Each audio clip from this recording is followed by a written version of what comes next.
This is Andrea Askowitz of Writing Class Radio. Our submission period is now open. Send us your best personal story, 1,200 to 1,500 words on any topic. Please check our submission guidelines at writingclassradio.com. We pay. Writing Class Radio is sponsored by and recorded at the Launchpad at the University of Miami, which aims to make the practice of entrepreneurship available to all students and alumni. This is Andrea. And this is Allison. We have been thinking about why we do this podcast. We're coming up on our third year. This is actually our third year anniversary, this episode. And, you know, we started this business. We thought, oh, wouldn't it be fun to do a podcast? And then we realized it is a shitload of work. It's taking us away from other things we want to do, even just being with our family and having another job that makes money to pay for things. I started going through old emails just to sort of be inspired. Like, should we keep going and should we continue to do this? And I ran across this email from a listener.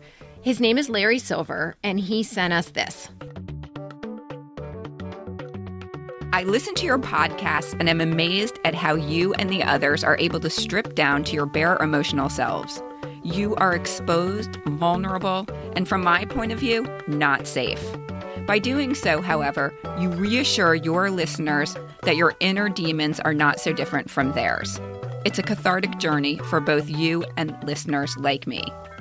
Thank you, Larry. I mean, I think when he sent that, he probably had no idea that that was going to be inspiration to sort of keep us going. But the other thing that is going to be inspiration for keeping us going is money, which is also happens to be the topic for this episode. But before we get into the episode, we're going to spend the next few minutes talking about money.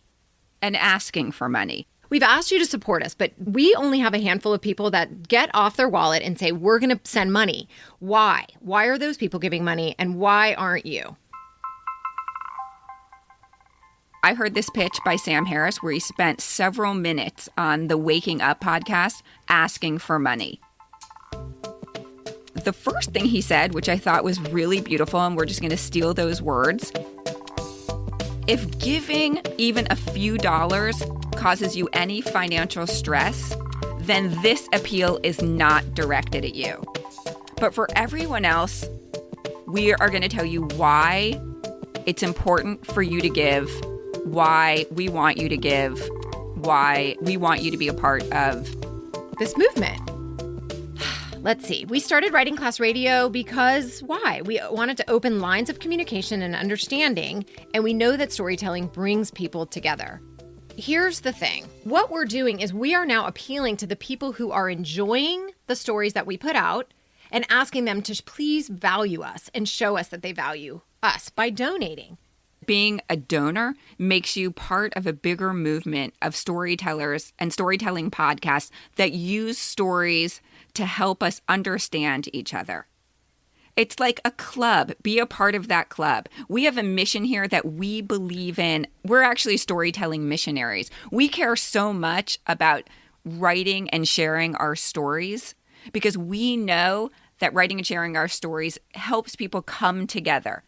And it's a worthy mission, and we want you to be a part of it. We've produced 49 episodes so far in 3 years for free. We get between 5,000 and 15,000 listeners per episode. There's that many people out there who have been enjoying this podcast for 3 years. I didn't think anyone would pay for it from the beginning, but at this point, I'm thinking, all right, we want you to pay for what you value. If you like this podcast, you should pay for it. We think we're worth paying for.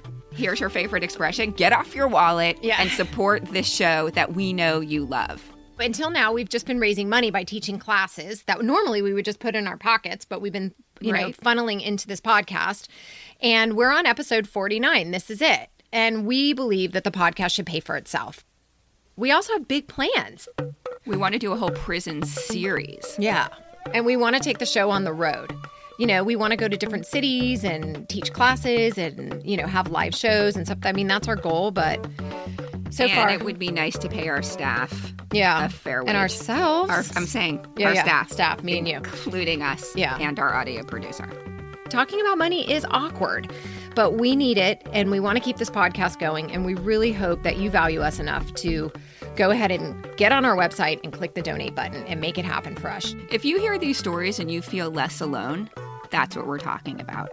If that happens to you just the littlest bit, please support us. To the degree that you find us valuable, right? So if you go to the movies and, you pay $14 to go see a movie once a month, maybe send us $14, right? Yep. If you go get a pizza every week for your whole family, it's $25. I mean, just, something like that. If you get massages, if you go to spin class, whatever you find, whatever's in your wallet that you feel that isn't going to make a huge dent, we would like to be considered. I hope you find us valuable. And don't be like me, that person who thinks that everybody else is donating, so I don't have to, and that I click through it. Really, we need you to be the person who supports the things they love and value. So go to Writing Class Radio and hit the Support Us button. All right, perfect. This is Writing Class Radio. Well, you'll hear true personal stories from the students in our class and learn a little bit about how to write your own stories. I'm Andrea Askowitz, the teacher of the class. And I'm Allison Langer, a student in the class. Together, we produce this podcast, which is equal parts heart and art. By heart, we mean the truth in a story. By art, we mean the craft of writing. No matter what's going on in our lives, writing class is where we tell the truth. It's where we work out our shit and figure out who we are. There's no place in the world like writing class. And we want to bring you in. Today on our show, we're talking about how awkward it is to discuss money and to write about money honestly. No one in our class wants to admit that they have money, and no one wants to admit that they don't have money. Money is one of those topics that embarrasses people and divides people. I think it also connects people sometimes. I mean, maybe not in the best way, but you don't think it connects also? I mean, if it does, if money connects people, that's kind of just ugly, but it's probably true. Last year, we put out the prompt, Something You Don't Understand, for one of our contests. And Catherine Sullivan, a listener in Boston, wrote about the financial complications of her cross-cultural relationship. And we were like, oh my God, this is so good. We need to do a show about money. So here is Catherine reading her story.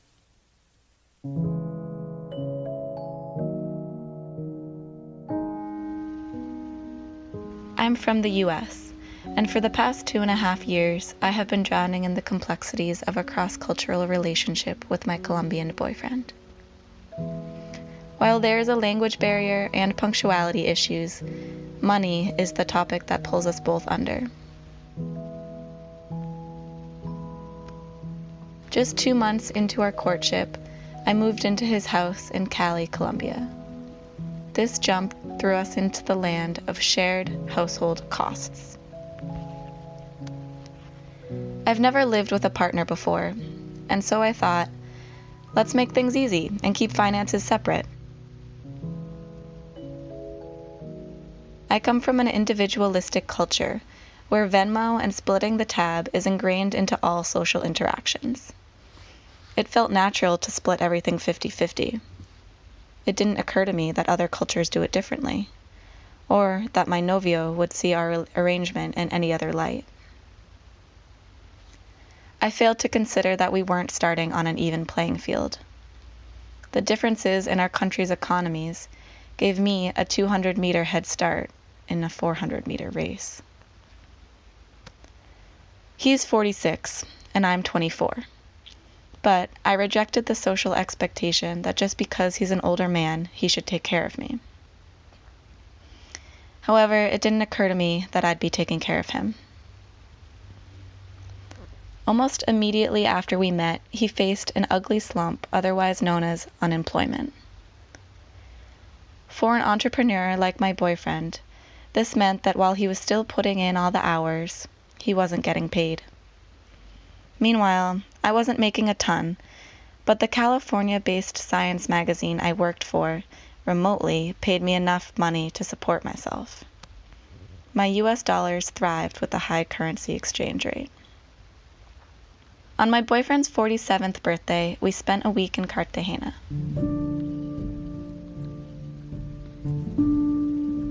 I bought both our plane tickets, paid for our room, and all of our meals. Then, on the morning of his birthday, on an isolated strip of beach paradise in a cabana that stood on stilts above the teal sea, we ordered lunch. My boyfriend chose the fried fish, the most expensive item on the menu. But it's his birthday, I thought. Your wallet will be fine. And can I have the fresh squeezed juice to go along with that, please? He asked the waiter. The waiter said there would be an extra charge. My boyfriend nodded. It's fine. And I exploded inside.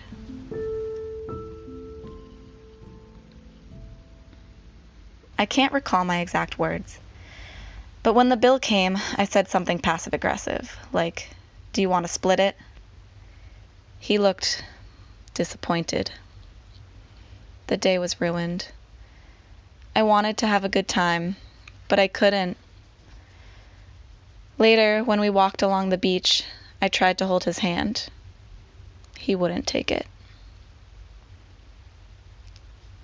Months after, sitting on the sofa in our apartment and looking over unpaid bills, my boyfriend said, "If you were the one who needed money, I would help you. The difference is, though I have nothing to share, I want to share the nothing I do have. And you have more than you need, and you don't want to share any." "Any?" I yelled, tears leaking down my face. "Have you just overlooked how generous I've been? Who paid the rent for the last 6 months? Who paid for Cartagena? Who pays for the groceries? Can you only see the bad parts of me?"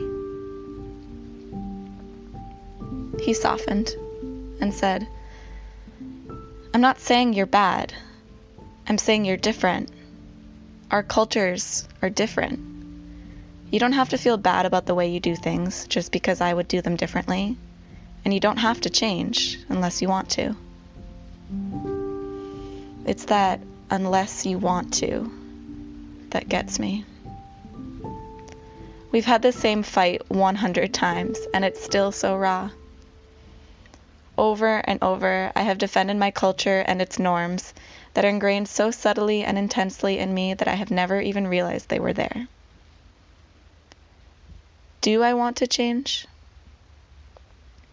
I have always felt anxiety around money. I did not grow up poor, not even close. So where does the anxiety come from? Is it left over from some puritanical pressure to save and save? Or was it constructed during a capitalistic boom when we are convinced that money is the one thing that everyone needs? Even if I am able to determine the cause of this anxiety, will I ever be able to change it? A culture of sharing appeals to me more than the every man for himself one in which I was raised. But I keep asking myself, can I learn to enjoy the dinner without thinking about who's paying the bill? Can I share with the man I love without feeling used? My boyfriend pulls me into him, dirtying his clean t-shirt with my snot because he knows that I've run out of fighting words. We both sigh, spent.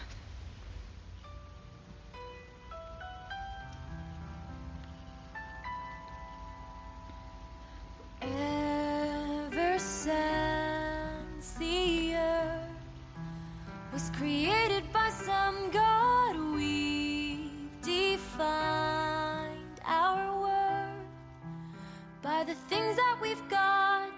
You and I, we're lucky to find each other, so we better do whatever to stay together. If it's love, don't let me. I love it.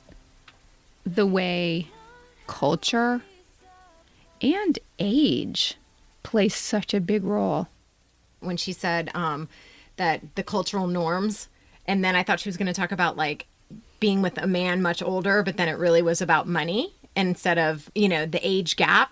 I thought maybe it would be about an age thing, but it really ended up being not about age at all. But it is, because she's 25 and she's of the Venmo culture. Yeah. So she's all about sharing 50-50. I thought it was really interesting that she was able to reject the notion that he would take care of her. And maybe that's also an age thing too, because a 25-year-old woman is not expecting a man, even if he's so much older, to take care of her. Well, I was interested to hear that because, I mean, I'm 50 and I kind of do. Oh, shit. It's not happening, clearly, and maybe that's why it's not happening. Oh, God, yeah. You But need to I'm like, adjust your I've already expectations. been in one marriage where my husband felt like I should have supported him. And so I'm like, now forget it. I've You've gone the been total. burned. Yeah, before him, I was like, you don't have a job? Great, you're cute.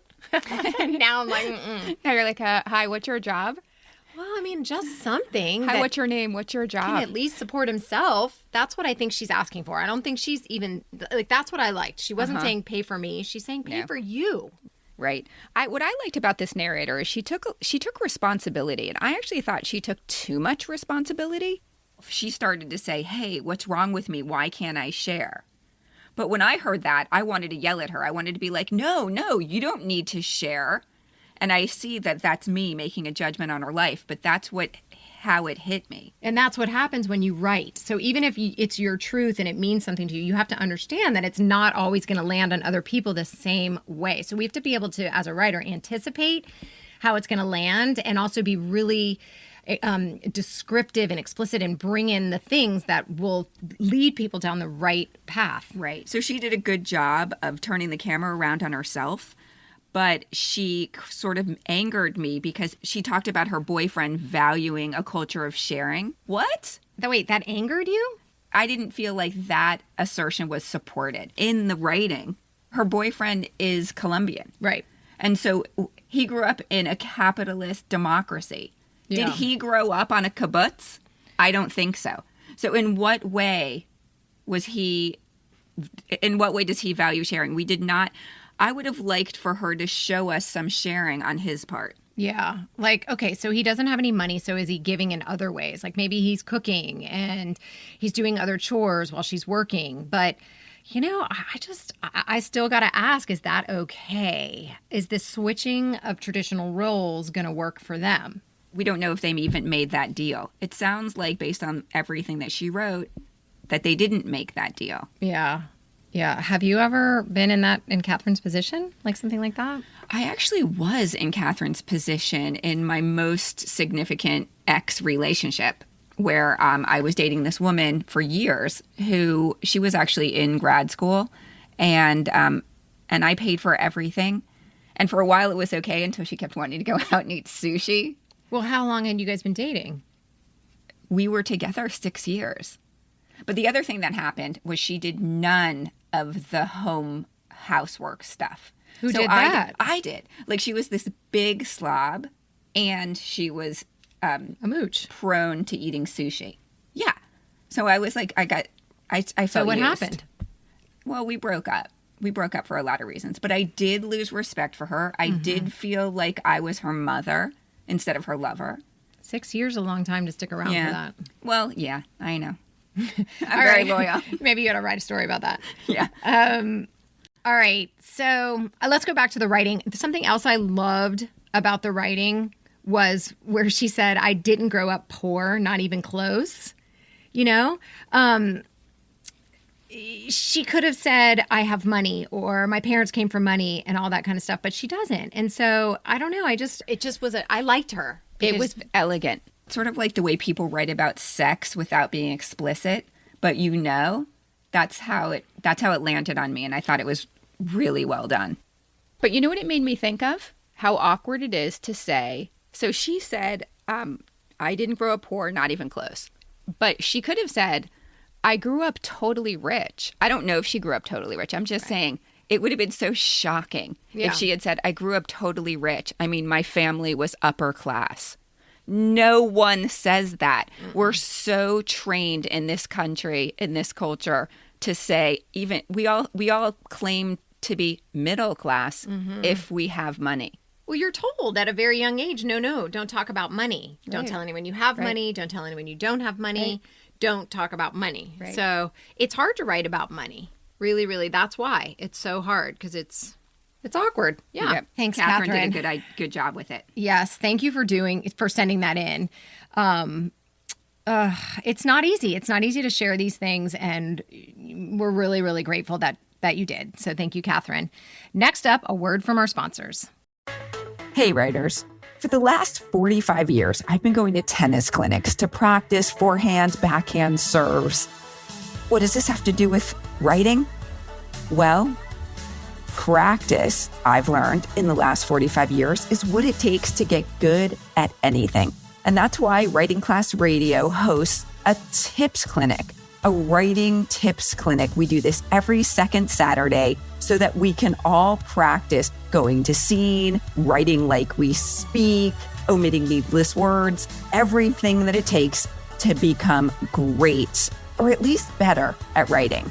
So join us every second Saturday from 12 noon to 1 Eastern Time on Zoom. To join, go to writingclassradio.com and click the link for the tips clinic. It's $10, and believe me, it's a lot cheaper than a tennis clinic. See you there. We're back. This is Andrea Askowitz, and this is Writing Class Radio. Why does that always sound like an ad or something? Yeah, I don't know. We're back. All right, okay. In this episode, we're talking about how in writing and in life, it's hard to talk about money, especially if you have money. Our final story today is a prompt response from Misha Morel. He's a student in our class who you've heard on this podcast before. Here's Misha writing about his current relationship with money.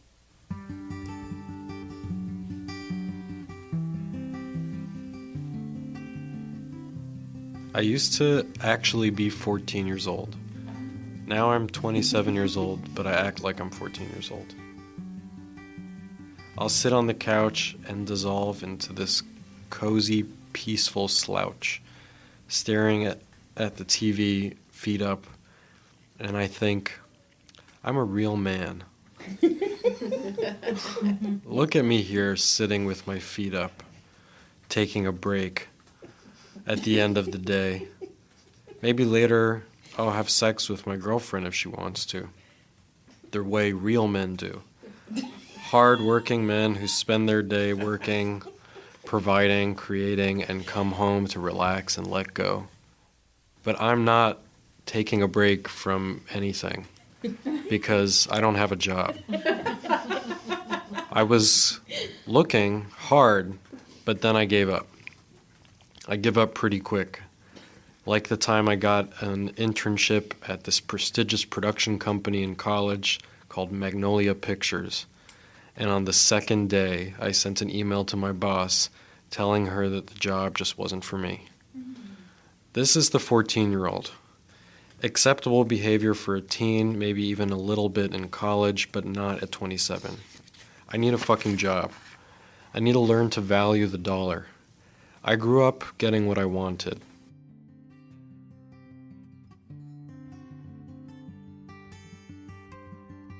My parents grew up with parents that withheld. My father had to beg his mother for money. My mother's parents were never there, so they must have decided to give my sister and I everything. My dad never wanted me to feel like I owed him, like I need to do something for him, because he spent his whole life feeling like he owed his mother, feeling guilty and trapped. Problem with this giving thing, though, is that I grew up never really acknowledging how much he was giving me, how much work went into it, the value of all this money. He took my sister and I on trips, lavish ones to Europe. Yes, we'd make a pit stop in Munich to see his mother and he'd pay his dues, but then off to skiing in France, Switzerland, Italy, Alps, hot chocolate. Then he paid for my college tuition in full, then rent in fucking New York apartments. I started understanding just how much I was taking from him, so I looked for cheaper apartments. But if I really wanted to help him, I'd have found a fucking job, or not abandoned internships after the first day. Then I got work out of school, film work, because I went to film school, because I saw a Spike Lee movie when I was 14 and decided I wanted to be a filmmaker. Fuck.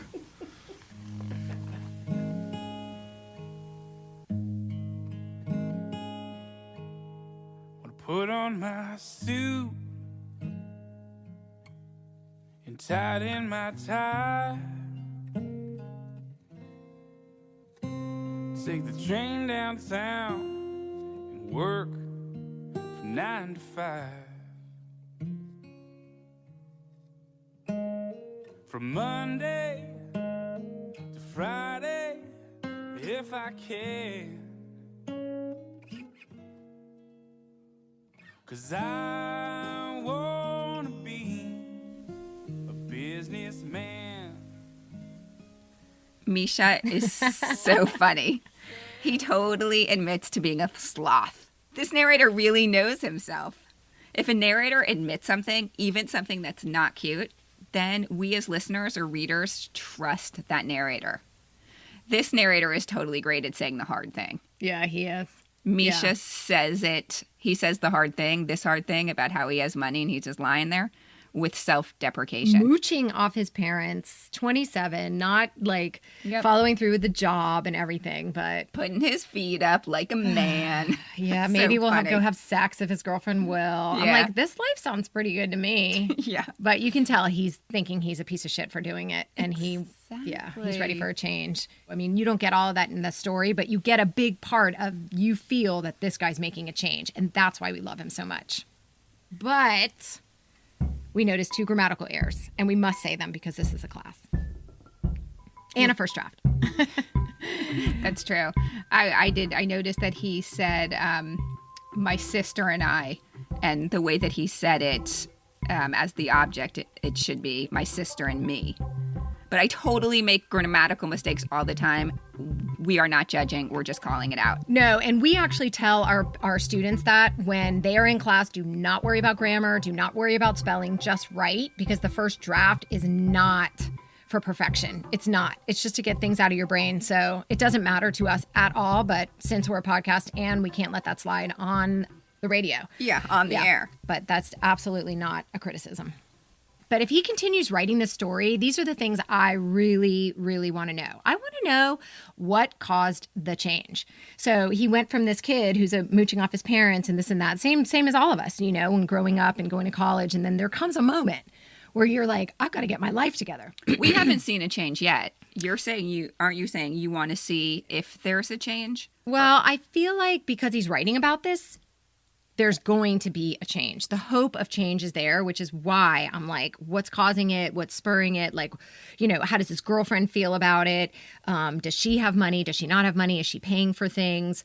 I really just think this story could be about a kid who learns how to make his own money and his own way in life, So A good prompt for him could be the moment everything changed. yeah, exactly. Yeah, but we just love this guy. He's owning his laziness, and I don't know, his voice. He's funny. He's finding humor. Life is so serious. It's so much fun to always listen to his stories because they're all full of humor. And I don't know. I love that. Yes. Great work, Misha. Thank you for listening, and thank you, Catherine Sullivan and Misha Morrell, for sharing your stories. Writing Class Radio is produced by Virginia Laura, Andrea Askowitz, and me, Allison Langer. Theme music by Ari Herstand. Additional music by Emia, Kevin Miles Wilson, Jason Shaw, and Poddington Bear. We got new digs.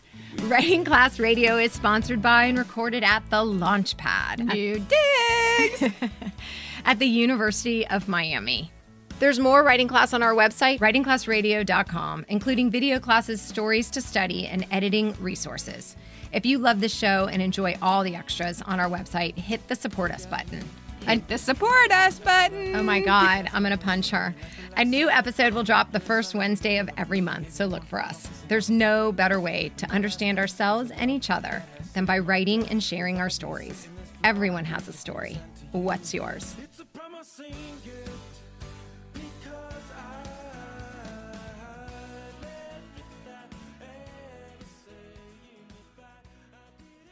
New digs.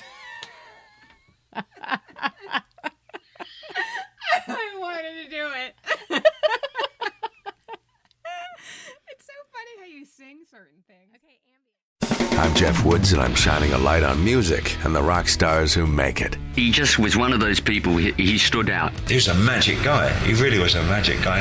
We all have faults. He had the same amount of faults as we all had. This was before Led Zeppelin. Robert was full on. I mean, he was Led Zeppelin without the band behind him. He had the hair, the jeans, the whole thing, you know, and he was amazing. The Records and Rockstars podcast, heard around the world and yours to hear wherever you get podcasts. All the episodes from JeffWoodsRadio.com.